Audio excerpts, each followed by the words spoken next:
Pleasure you could stay with us. I am Pius Kujubaka to our very first story. The Ghana National Chamber of Commerce and Industry has resolved to petition Parliament Select Committee on Mines and Energy over the increase in utility tariffs by the Public Utilities Regulatory Commission. According to the Chamber, the decision follows several appeals to the PURC to review the tariffs for large-scale businesses since the current economic crisis is already biting hard on the operations, thereby forcing most of them look elsewhere for cheaper tariffs, while others also fold up. Now, President of the Ghana National Chamber of Commerce and Industry, Clement Sayamwaku, says they will continue to push for a downward review for their members. The Ghana National Chamber of Commerce and Industry's concerns follow a similar plea by the Association of Ghana Industries to the PURC to consider reviewing the tariffs for industries. The chamber argues that the current economic crisis is pushing most of their members out of business. They contend, though utility companies need to recover costs to sustain their operations, the effect of the utility tariff increase could be dire for both industry and the utility companies. Speaking to Joy Business after an engagement with the PURC, President of the Ghana National Chamber of Commerce and Industry, Clement Sayamwaku, said they will lobby Parliament to help adjust the tariffs for large-scale businesses. Laws are made by men. If it's gazetted, this is not the first time that prices have gone up, that it has not come down. We always make our voice known to them, and sometimes they look at the window and they adhere to that. Since government is the main stakeholder with these utility companies, there's a way out that we can forge ahead and get it done. They will have to look at it. If it has to go back to Parliament for them to look at it, we'll do that. We'll lobby with the Parliamentary Select Committee and all those that matters to make sure that we will not keep to the price. But in a sharp response, Executive Secretary of the PURC, Dr. Ishmaelaka, said nothing can be done about it for now since the tariffs have been gazetted to take effect from February. This adjustment, the decision has been made and it has been gazetted. It's a law. So for now, nothing can be done on the part of PURC.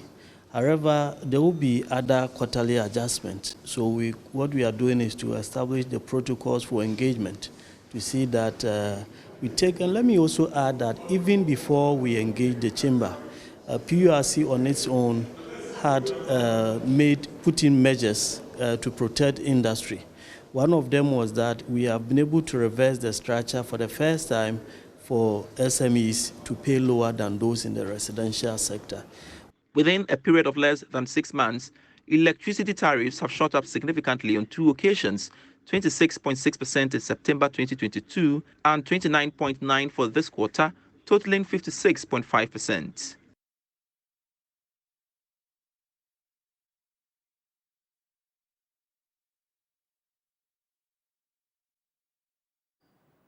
And it is important we have to engage the chamber further on this developing story. Joining us via Zoom is the CEO of the Ghana National Chamber of Commerce and Industry, Mark Bedu Abuaje. For more, grateful Mark, you could join us on the marketplace. Yesterday, you did meet the PURC. You tabled your concerns to them. Why would you want to lobby Parliament when the tariffs have been gazetted to take effect from February? Well, our initial position was to first engage the PURC because they actually are the regulators and they announced the increments. We thought that the first place is to start the PURC and look at the way forward, which we did yesterday. But from the information we got from PURC, it looks a bit difficult for them since, according to them, they have gazetted the increment. We have issue with the gazetting because the time of the announcement and the gazetting is just too short. So you announce and you know definitely that people will come and engage you because businesses have a lot of concerns anytime there's an increment in electricity and water. And immediately you gazette and you are telling us that you can't do anything about it. Then there's a challenge because consultation was poor. Nobody consulted the biggest business association in Ghana, the Ghana National Chamber of Commerce and Industry, for our input into the increment, and the announcement was made. And later they are telling us that nothing can be done. So we felt that there are other major stakeholders that we can consult to ensure that we don't get a reversal or a reduction in the electricity rate and that of water. So we are escalating the discussion, as you said earlier, to Parliament. So we have had initial discussion with the Parliamentary Select Committee on Trade and Industry and that of Mines and Energy as well. There are also discussions to also contact the Office of the President to see what can be done about this increment. The effect of this increment on businesses for me will be catastrophic. And we have to quickly look at it so that we don't create the problem that will be difficult for us to resolve. Mark, clarify this for me. Are you saying that you weren't consulted before this latest increment took effect? And what has been the norm? Well, we were not consulted, and we made it clear to the PUIC when we met them. And that has been the situation for quite some time now. And we have made several appeals to them. That it's important that you consult the chamber, you consult the private sector. Because besides the household consumption, the largest entity that consumes electricity and water is the businesses. So anytime we want to increase electricity, the rate for electricity and water, it is just fair that you consult the key stakeholders, and that is the private sector. And what was the reason why they didn't consult you? Well, if you heard the executive secretary yesterday, he said they are now putting in place measures to do extensive consultation. Another argument is that they do consultation only for the major tariff review, which was done in September. And because this one is just a minor and just a quarterly thing, they do less of consultation because it's assumed that we know this will come. But definitely we don't know how these things are calculated. We are not too sure of the indicators that goes into the calculation. And from last year, we have made our budget with a certain level of increment in electricity and water. And now if you increase it by this magnitude, of which, in fact, this one is supposed to be the minor review. But if you look at the figures, the minor review is even greater than the major review that was done in September. Because this review, electricity is about almost 30%, and that of September was 27%. So why would the minor review even be greater than that of a major review? So they shouldn't consult only for the major review. They should also consult for the minor review as well, since the increment is also that significant and to negatively impact on businesses. But they have assured us that going forward, they will consult. But now that they have not, and we have made our position to them, I think we will go a step further to look at the other stakeholders to ensure that we get some relief for businesses. I don't know how much you're looking at by way of rate of decrease in terms of the increments, and how optimistic are you that the Parliament Select Committee you intend petitioning to look into this matter will yield a positive result? Well, they know what is going on. We have had discussion on different issues and had results from them. We are hopeful that they will be open to discuss the issue with us, because the impact, as I said earlier on, will even affect the parliamentarians themselves and all of us. So we are hoping. Their doors are always open, and they are always ready to engage with us in the interest of the private sector and the interest of Ghana. So I hope that after our discussion, in fact, we are sending the petition the next 1 hour, because we had a meeting with PUIC this morning. We put together the petition and we are sending it to the Parliamentary Select Committee on Trade and Industry, and that of Mines and Energy, and also a copy to the presidency as well. We will continue to engage, we continue to push until we get a result for businesses and for members of the chamber. And what becomes your next line of action if the petition you intend giving to the various agencies, and of course the presidency for that matter, fails? Well, as I said, let's look at that, the next step, and we are very optimistic that we are going to get results. When we get there and we realize that nothing can be done, I think the next line of action will also be communicated to you as well. But we are very optimistic that we'll get results from this institution.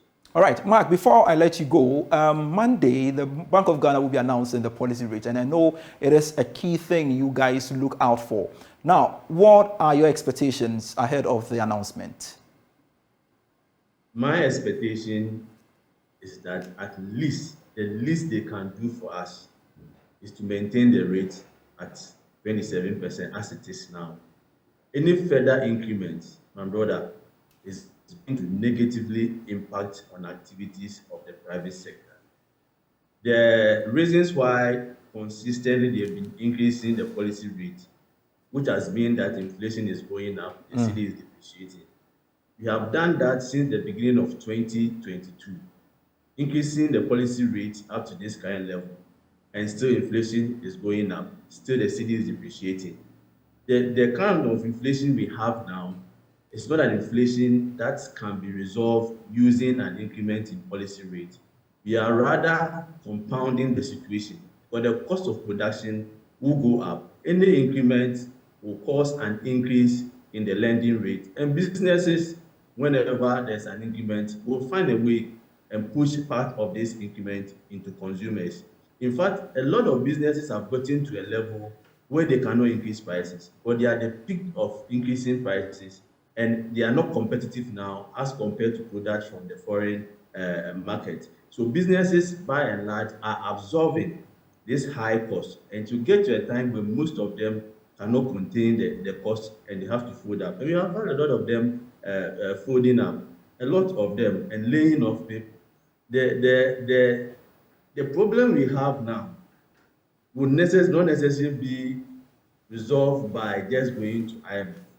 The problem is to ensure that we support and boost the production of the private sector in Ghana, and a high interest rate will not support that agenda. So we are pleading with the central bank, with the governor, that they should look at the potential impact of an increment in policy rate on business. In fact, the rate we have now, the 27%, is about the second highest we have had in our economy. The highest is 27.5. So we are just short by just 0.5. Any increment means that we're going to have the highest policy rate in our economy. And our policy rate and the lending rate, let me say, responds positively to increase in policy rate. Anytime the policy rate goes up, the banks are also businesses, and they will respond appropriately by increasing the lending rate. Lending rate now is between 35 and 40. And sometimes I wonder what we are doing to the private sector. If a business person is borrowing at 40%, now you are also adding electricity, you are also adding labor costs, and all those things. At the end, the businesses cannot make profit, and they will collapse. And that's relocating to other countries. The sub-region, our policy rate is the highest, our interest rate is the highest, and we are saying that we are going to increase policy rate again, which will translate into an increment in lending rate. What we are saying is that businesses will collapse, and when they collapse, people will be laid off. If you have a government that is clearly saying that for 2023, they are not going to employ even one person, the only hope for those who are looking for jobs, for those who will be completing university, and for those who are already in the labor market, is for the private sector to expand and to absorb them. If you make it difficult for the private sector to expand, then a lot of people are going to be unemployed, and they have social and political impact on our economy. So we are hoping that the policy rate will not go up and probably will come down to give some relief to businesses. Mark, we are indeed grateful for your time here on The Marketplace, for your perspective this hour.